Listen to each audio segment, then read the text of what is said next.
J.L. Austin, How to Do Things with Words, continued. I had arrived at the subject of explicit performatives. Explicit performatives should be considered a development of language that evolves out of primary performatives, which are vague and less explicit because they serve more than one purpose. I will, in contrast with I promise that I will, can be used either for a prediction, expression of intention, or promise. Explicit performatives do the work that mood, tone of voice, cadence, adjectives, adverbs, particles, and sundry other things do in primary performatives. The imperative mood is indeterminate between giving an order, advice, permission, or consent, when the corresponding performative verb is determinate. Depending upon how the sentence "it's going to charge" is uttered, depending upon its phonological contour, the act is either a warning, a question, a charge, or a statement. The particles, therefore, although, and moreover, become respectively I conclude that, I concede that, and I add that, in explicit performative form. Although all this is instructive, it fails to serve the purpose of yielding a criterion of explicit performatives, for it is not always easy to determine whether an utterance is performative. I assume that can be performative, but may not be. And one can assume things without saying anything at all. And I agree that may be performative or merely descriptive of the speaker's attitude. Another problem is that I state that seems to be performative and yet is paradigmatically constative. The performative constative distinction, then, cannot be sustained as a fruitful one, and it has, as promised, bogged down. Up to this point, Austin has been contrasting saying and doing. A new approach is required, one that focuses on the senses in which saying can be doing. Austin notices that every case of saying something in the full sense, what he calls the locutionary act, is a case of doing something. Every locutionary act consists of a phonetic act, a phatic act, and a rhetic act. The phonetic act is the act of merely uttering noises. A parrot is capable of performing a phonetic act. The phatic act is the act of uttering certain words in a grammatical sequence, that is, noises that belong to a language, and of uttering those words as belonging to a language. The as requirement is important. A parrot utters words, but because it is not aware of them as words or as having a meaning, it does not perform a phatic act. The rhetic act is the act of uttering the words with a more or less definite sense and reference.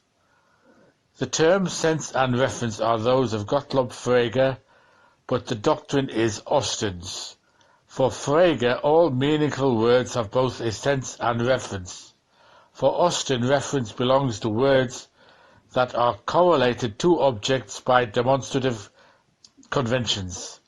Sense belongs to those words that are correlated to general things by descriptive conventions. For more about this, see his article Truth and the other article How to Talk. Some simple ways.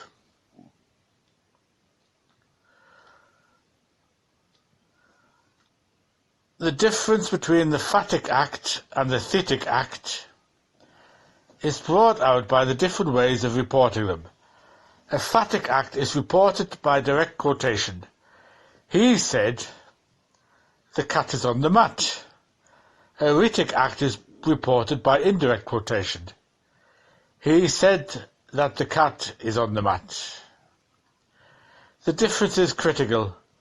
A person who reports a phatic act is claiming in effect to be offering a verbatim report of the speaker's words.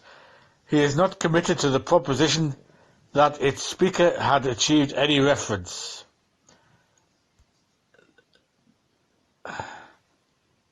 There might have been no cat at all to refer to.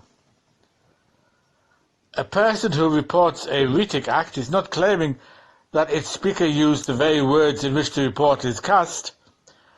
The speaker might have said, "The feline pet is lying upon the fabric used for protecting the floor." The person is committed to the proposition that the speaker's words had a definite sense and reference. To report a rhetoric act is not to report a speech act fully, for such a report leaves out the force of the utterance. Was his saying that I was going to go to the store an order or merely advice or a suggestion? The force of a speech act is its illocutionary force. The act is an illocutionary act. The illocutionary act is governed by and conforms to conventions, and it should not be confused with something else that is done in a speech act, a perlocutionary act, which is not. A perlocutionary act is an act that produces certain effects on the feelings, thoughts, or actions of the audience, and even the speaker, as a consequence of the illocutionary act.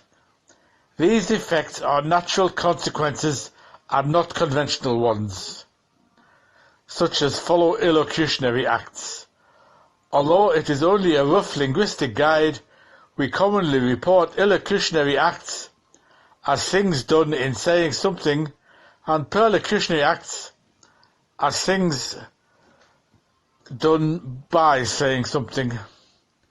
In saying "I warned him," which is an illocutionary act, by saying "I persuaded him," which is a perlocutionary act, these linguistic formula do not, however, yield a criterion. By saying something, a person might have been joking or insinuating, but joking and insinuating are not perlocutionary acts. And in saying something, a person might have made a mistake, but making a mistake is not an illocutionary act. The original contrast between performatives and constatives was a false dichotomy. Illocutionary acts are performative, in Austin's original sense of that term, and some of them have truth value. I state that is on a par with I argue that, and I promise that. Like performative statements also have felicity conditions. A statement often presupposes the existence of a referent, so if no referent exists, the attempted statement fails. Further, like performative statements require Further, like performatives, statements require that the speaker be in a certain position without evidence. The speaker cannot state when the world will end, although he may guess or prophesy it. Stating, it appears, is not sui generis, it is just one of many kinds of evaluation, and statements are not simply to be evaluated in terms of truth and falsity. Statements can be correct or incorrect, fair or unfair, exaggerated, precise, apt, misleading, or rough. Statements belong to one category of illocutionary acts. Austin tentatively distinguishes 5 such categories: verdictives, exercitives, commissives, behabitives, and expositives. Verdictives, as the name implies, are typified by the kind of judgment issued by a jury, judge, umpire, or arbiter. They include estimates and appraisals. Exercitives are exercises of power. They include appointing, voting, ordering, and warning. Commissives commit the speaker to a course of action. They include promising, swearing, and declaring. Behabitives concern attitudes and social behavior. They include apologizing, congratulating, and condoling. Explosives indicate how an utterance fits into a conversation. They include arguing, replying, objecting, and stating. Austin ends his lectures by commenting on his failure to relate his theory to traditional philosophical problems.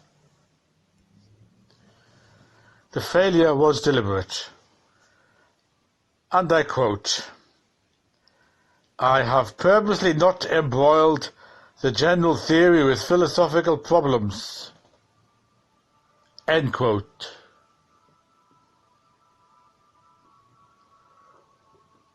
And he goes on,